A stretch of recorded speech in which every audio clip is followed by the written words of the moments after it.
Hello and welcome to week 4 of our class. Can you believe we are already at the halfway point?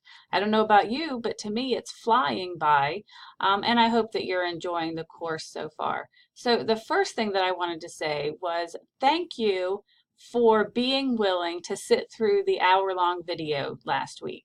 So I'm always a little hesitant to post long videos because I completely understand that we are all hard pressed for time.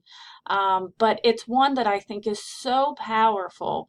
And I almost got goosebumps reading so many of your responses because some of you were very honest and said, I really didn't want to watch an hour-long video, but just like me, you got sucked into it and you didn't even realize that it was an hour. But I am so thrilled to hear that it had the same impact on you that it had on me. And that's the only reason that I posted an hour-long video. So thank you for being willing to do that. And I hope that it's something that you're going to take with you, because to me it was so eye-opening to realize that some of the teacher behaviors that either we've seen or maybe we've even done inadvertently are actually causing our children with disabilities even more hardship, instead of finding ways to phrase things or to modify our teaching style in order to best accommodate them. So I'm glad that you enjoyed it, and thank you again. So this week we're going to be moving on to our next set of disabilities, and we're going to encounter probably one of the most common diagnoses right now, which is ADHD. So Chapter 7 focuses on ADHD, and Chapter 8 focuses on emotional and behavioral disorders.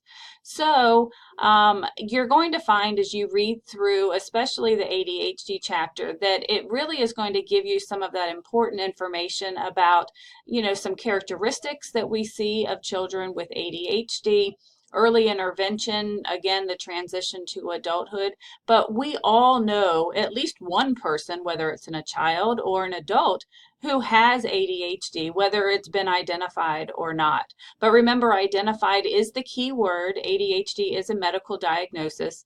So without that diagnosis, then children aren't going to be eligible for the services. You're also going to find something that's interesting, and I've heard people say before that they don't understand why, is that ADHD sometimes it is not filed in special education in its own category. It may be in the other health impairments. So just kind of some interesting things as we're looking at ADHD and where it fits into the special education system.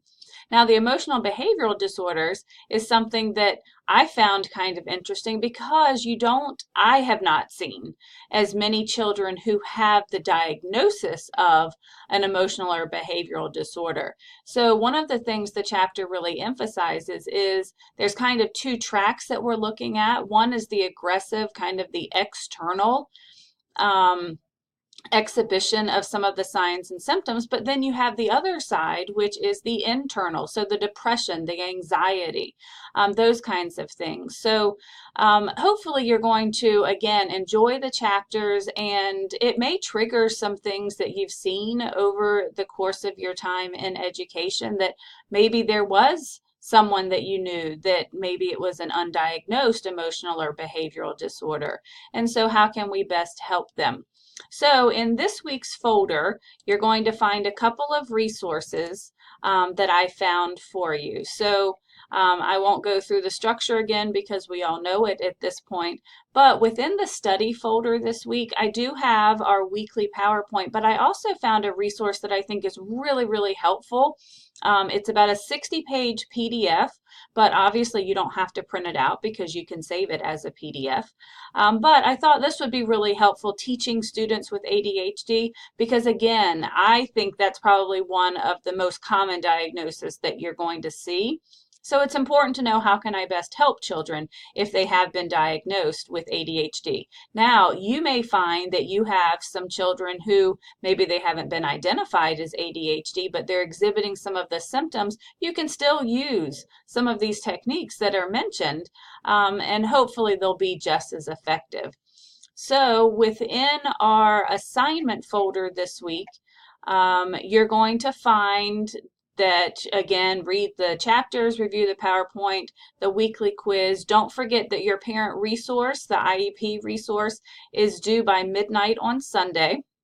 You do have a grace day until Monday evening, but once that passes, the submission link will be closed because I really do try hard to stay on top of the grading. And this week I'm going to introduce your final assignment, which is the research paper. So the annotated bibliography that I introduced last week was kind of a precursor to this because I wanted you to get your feet wet over the different types of disabilities that are out there. But for your research paper, I want you to choose one. And it does not matter to me which one you choose. Some people choose one, like ADHD or autism, one that they know that they're probably going to see. Some other people have chosen emotional behavioral disorders or blindness because they have someone in their family maybe who has that. But basically, you're going to take one of those disabilities from your annotated bibliography and you're going to blow it up into a research paper. So a few things to note. One, it should be around 7 to 10 pages, and I'm going to give you everything that needs to be in your research paper. And it does need to be in APA formatting. So I'm noticing that almost everyone is doing a great job with APA formatting, but please don't forget to look at the title page, the running head, citations, and your reference pages. Those are things that I really do look at because it's kind of the basic APA formatting. But again, you're going to be looking at an overview of the disability, including any relevant definitions, any necessary medical educational interventions for a child with this disability in order to be fully included in a child care or classroom situation, accommodations and suggestions for how a child with this disability can be successful in an inclusive program. Challenges that a person with this disability might face in the community, and if there's been any proven techniques for helping them assimilate. And then finally, there does need to be a biblical integration, whether or not it kind of is a theme that runs throughout your paper or it's part of your conclusion. So basically what I'm hoping you're going to get from this is not only kind of the nuts and bolts of what the disability is, but also how can I best help if I were to have a child with this disability in my classroom? What kind of techniques have been proven to be successful? Because I want you to be able to take this information and go ahead and immediately apply it. So again, here are the ones that you can choose from. I chose just simply from our chapters. But I also went through and kind of gave you each portion of what I'm looking for. So you can use these as headings. You can use it kind of as a narrative, however you want. But obviously, you need a title page. I would like an abstract for this one. And this is going to be just to get you in the practice of how can I succinctly summarize what's going to be in my paper. So important to note is that abstracts are between 150 and 250 words. So when I say concise, it has to be concise. You can't say everything that you want that's going to be in the paper. It needs to be a good summary so the reader knows what's coming. So then you're going to have the introduction where you're just going to kind of introduce your topic. Then you get into the body of the paper, and this is where you're going to answer those questions. So if you want to use the questions as subheadings, it doesn't matter to me how it's set up. I'm really more concerned with, did you hit all of the pieces of the paper that I was looking for? And then finally, you're going to need a conclusion. And here's some kind of tips to help with what should be in a conclusion. And then finally, your reference page. Please remember this is not works cited. APA is references. They have to be alphabetized. And remember that the way that the citations go is the first line is actually left flush, whereas all the lines underneath it for that citation are actually indented, not the other way around. And then here's your rubric. So I wanted to show you a quick little tip of things that I have noticed, and one of them is spacing. So a lot of times we will get into Microsoft Word and we'll be typing, and sometimes we notice that there's maybe a little bit of a weird kind of spacing. So I wanted to show you this quick little tip that actually helps with that. So this is actually the case study that you're going to be doing for your discussion board this week with ADHD.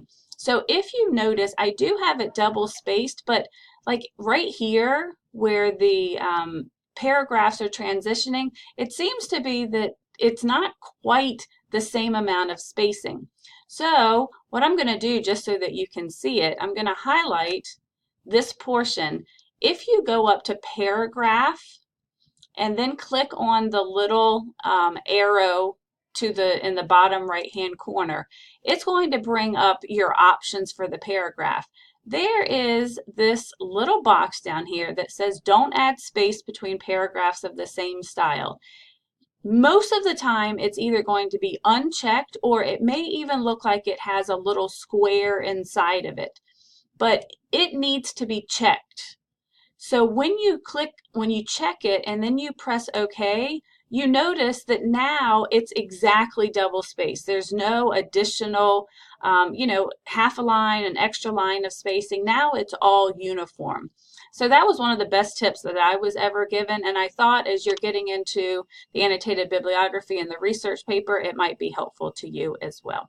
So I think that takes care of our week 4. As always, if you have any questions, don't hesitate to contact me. I look forward to reading your film analysis and your parent resource IEPs as they're coming in. And I hope you have a great week, and I will see you in week 5.